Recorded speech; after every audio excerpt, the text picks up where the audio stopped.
여러분 안녕하십니까? 윤석열 전 대통령의 부인 김건희 씨가 오늘 구속 상태로 재판에 넘겨졌습니다. 특검은 일단 김 씨에 대해 주가 조작을 공모해 부당 이득을 챙기고 무상으로 여론조사를 제공받아 정치자금법을 어기고 통일교 관계자로부터 청탁 대가를 받은 혐의 등을 적용했는데요. 내란 수괴 혐의로 기소된 남편에 이어 아내까지 여러 범죄 혐의로 기소되면서 전직 대통령 부부는 동시에 형사재판을 받게 됐습니다. 먼저 송정훈 기자가 보도합니다. 김건희 국정농단 특검이 출범 59일 만에 김건희 씨를 구속 기소했습니다. 도이치모터스 관련 자본시장과 금융투자업에 관한 법률 위반, 명태균 관련 정치자금법 위반, 건진법사와 관련 특정범죄 가중처벌 등에 관한 법률 위반 알선수재 혐의로 구속 기소하였습니다. 재판에 넘겨진 김 씨의 혐의는 크게 세 가지입니다.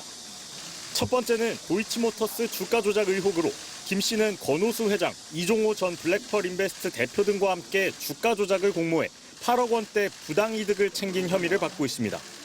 또 공천 개입 의혹에 발단이 된 무상 여론조사 관련 혐의도 공소장에 적시됐습니다. 지난 20대 대선을 앞두고 윤석열 전 대통령 부부가 명태균 씨로부터 모두 2억 7천만 원 상당의 여론조사를 무상으로 제공받아 정치자금법을 위반했다는 겁니다. 이 밖에 건진법사 전성배 씨를 고리로 통일교 관계자로부터 청탁을 대가로 8천만 원 상당의 금품을 받은 혐의도 적용됐습니다. 특검은 이 혐의들과 이어지는 범죄 수익 10억 3천만 원에 대한 추징 보전도 함께 청구했다고 밝혔습니다. 명태균 게이트에 대한 조사 출석을 거부하고 있는 윤 전 대통령에 대해서는 대면 조사 없이 재판에 넘기는 방안을 검토하고 있습니다. 윤 전 대통령이 이미 내란 우두머리 혐의 등으로 재판을 받고 있기 때문에 전직 대통령 부부가 동시에 형사재판을 받는 헌정사상 초유의 일이 벌어지게 됐습니다. MBC 뉴스 송정훈입니다. 이런 가운데 내란 특검은 내란 당일 한덕수 전 총리의 행적에 대해 새로운 사실을 공개했습니다. 한 전 총리가 스스로 계엄을 막으려 했다던 것과 달리 사실은 국무위원들에게 전화를 걸어 계엄 전 회의 참석을 독촉하고 서명을 반대하는 국무위원들에겐 서명하고 가라고까지 했다는 건데요. 이런 한 전 총리에 대해 청구된 구속영장을 법원이 기각한 가운데 오늘 특검은 내란 방조 혐의 등을 받는 한 전 총리를 불구속 상태로 재판에 넘겼습니다. 구승은 기자가 보도합니다. 12.3 비상계엄과 관련해 어떤 서류도 본 적이 없다던 한덕수 전 국무총리. 보고문이 놓여 있었다고 그러는데 자리에. 저는 본 적이 없어요. 한 사람. 국무회의 참석자들에게 서명을 받으려 했다는 의혹도 부인해왔습니다. 참석한 국무위원들의 사인 정도를 남겨두려 하셨던 것은 맞습니까? 그런 얘기가 나왔던 것 같은데 아무도 그렇게 할 생각이 없고 본인이 하신 것은 제가 한 건 아니시고, 아니고 네. 그리고 저도 그러면 그 물론 안 자리에서 했습니다. 하지만 대통령실 CCTV와 국무위원들의 진술 등을 토대로 내란 특검이 재구성한 상황은 한 전 총리의 거짓말과는 딴판이었습니다. 계엄 선포 전인 오후 8시, 특검은 윤석열 전 대통령의 호출을 받고 대통령실에 도착한 한 전 총리가 포고령을 전달받은 사실을 파악했습니다. 정치 활동 금지, 언론 출판 통제, 전공의 처단 같은 위헌적, 위법적인 내용이 담겨 있던 바로 그 포고령이었습니다. 이후 한 전 총리는 4명이 필요하다, 1명이 남았다, 손가락으로 숫자를 세는 김용현 당시 국방부 장관과 함께 실시간으로 국무회의 의결 정족수를 점검했습니다. 오후 10시 16분, 정족수가 채워지자 단 2분짜리 국무회의가 열렸습니다. 오후 10시 28분, 계엄이 선포되자 한 전 총리는 장관들에게 국무회의 서명을 남기라고 했지만 반대하는 장관들이 서명을 할 수 없다고 하자 회의에 참석했다는 의미 아니냐며 설득까지 시도했다고 특검은 밝혔습니다. 한 전 총리가 이상민 전 행안부 장관과 남아 문건을 두고 16분가량 협의한 사실도 파악됐습니다. 이런 상황에 대해 한 전 총리는 주로 기억이 나지 않는다는 취지로 해명한 것으로 전해졌습니다. 헌법적 책무를 다하지 않고 오히려 위헌위법한 비상계엄의 절차적 정당성 확보를 위한 적극적 행위를 하며 동조하는 행위를 하였습니다.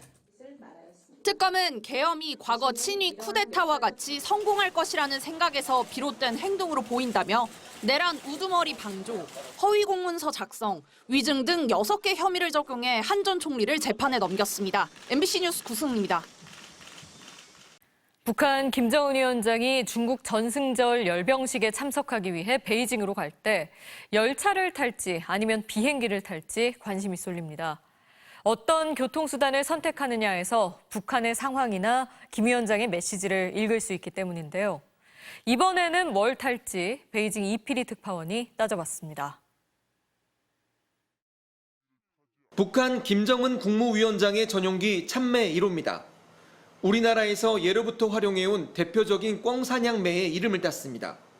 지난 2018년 5월 중국 다롄을 방문할 때 마지막으로 탔는데 평양에서 베이징까지는 비행시간이 2시간 남짓이어서 접근성 면에서 이번에도 이 참매 1호를 탈 수 있다는 전망이 있습니다. 하지만 구소련에서 제작된 비행기를 개조한 40년 된 노후 기종이라 안전을 담보할 수 없다는 게 치명적입니다. 이미 김정은 위원장은 이 비행기를 타고 한 달 뒤 2018년 6월엔 중국 항공기를 빌려 타고 싱가포르 북미 정상회담에 갔습니다.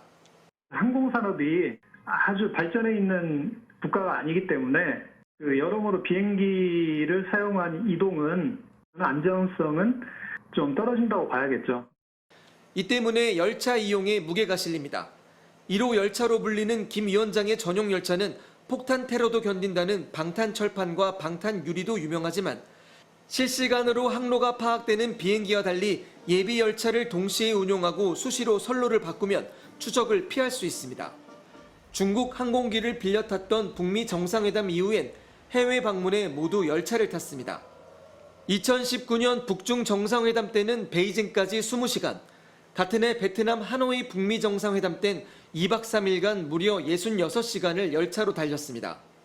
김일성, 김정일 시대의 열차 외교를 계승했다는 해석이 있었는데 이번에도 그 역사를 이어갈 수 있다는 점도 전용 열차 선택 가능성을 높입니다. 중국 단둥의 접경 지역 호텔들이 외국인 예약을 중단한 것도 김정은 위원장의 열차 이동을 위한 움직임으로 해석되고 있습니다. 베이징에서 MBC 뉴스 이필입니다. 다음 소식입니다. 이재명 정부의 내년도 예산이 편성됐습니다. 아무리 경제가 어렵더라도 미래 핵심 산업에는 집중 투자하고 동시에 김건희 씨 연루 의혹이 불거진 예산 등은 크게 삭감했는데요. 먼저 이준희 기자입니다. 내년도 정부 예산은 728조 원입니다. 올해보다 8.1% 늘어 처음으로 700조 원을 돌파했습니다. 올해보다 54조 원 넘게 더 씁니다. 필요한 곳에 과감하게 쓰기로 했습니다. 지난 정부의 긴축 재정으로 성장률은 떨어지고 다시 세수가 감소했던 악순환을 끊겠다는 겁니다. 총 지출이 총 수입보다 53조 원 이상 많은 게 부담이지만 경제를 살릴 마지막 기회라고 봤습니다. 이재명 대통령은 뿌릴 씨앗이 부족하다고 밭을 묵힐 수는 없다고 했습니다. 씨앗을 빌려서라도 뿌려서 농사를 준비하는 게 상식이고 순리입니다. 로봇과 자율주행 같은 인공지능 분야에 올해보다 3배 늘어난 10조 원을, 첨단 산업과 R&D에도 44조 원을 투입합니다. 성과가 나오면 세수가 늘고 다시 경제가 좋아지는 선순환 구조를 만들겠다는 겁니다. 반대로 저성과 사업은 적극 줄입니다. 김건희 씨 연루 의혹이 불거진 ODA 사업 예산은 1조 원 이상, 폐지가 거론되는 검찰청 시설 예산은 200억 원 넘게 삭감됩니다. 불필요한 1,300개 사업은 아예 폐지하기로 했습니다. 세입 여건이 좋아지고 그래서 다시 재정 건전성이 확보되는 선순환 구조를. 하지만 내년도 나라 빚은 처음으로 1,400조 원을 넘을 전망입니다. GDP 대비 국가 채무 비율은 51.6%로 선진국보다는 낮지만 우려는 여전합니다. 정부 예산안은 국회 심사를 거쳐 연말에 확정됩니다. MBC 뉴스 이준입니다. 대통령실이 2년 전 윤석열 정부 당시 임명된 이진숙 방송통신위원장의 직권 면직을 검토하고 있습니다. 지난해 보수 유튜브 방송에 출연해 했던 발언들을 문제 삼은 건데요. 앞서 감사원은 지난달 이 위원장 발언들에 대해 정치적 중립 의무 위반이라고 못 박았습니다. 정상빈 기자입니다. 대통령실이 임기가 1년 남은 이진숙 방송통신위원장을 직권 면직시키는 방안을 검토 중입니다.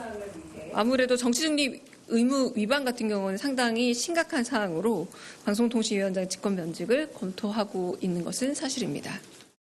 지난해 탄핵 소추로 직무가 정지된 뒤 여러 차례 보수 유튜브 채널에 출연했던 이 위원장은 더불어민주당 등 야권을 노골적으로 비판했는데 이를 문제 삼은 겁니다.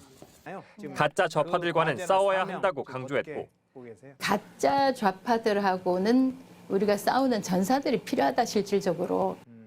자신에게 붙은 보수 여전사 호칭에는 감사하다고 화답했습니다. 보수 여전사 이재명! 감사합니다.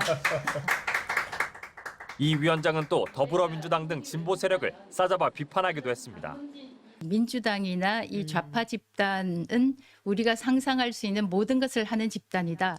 그리고 감사원은 지난 7월 엄격한 정치적 중립성과 품위 유지가 요구되지만 특정 정당을 직접 거명하며 반대하거나 정치적 편향성을 나타냈다며 주의 조치를 내렸습니다.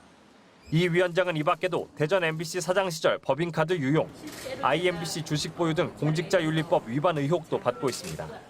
다만 이 위원장은 법인카드를 사적으로 쓴 적이 없고 법 위반은 최종 판단을 받지 않았다는 입장입니다.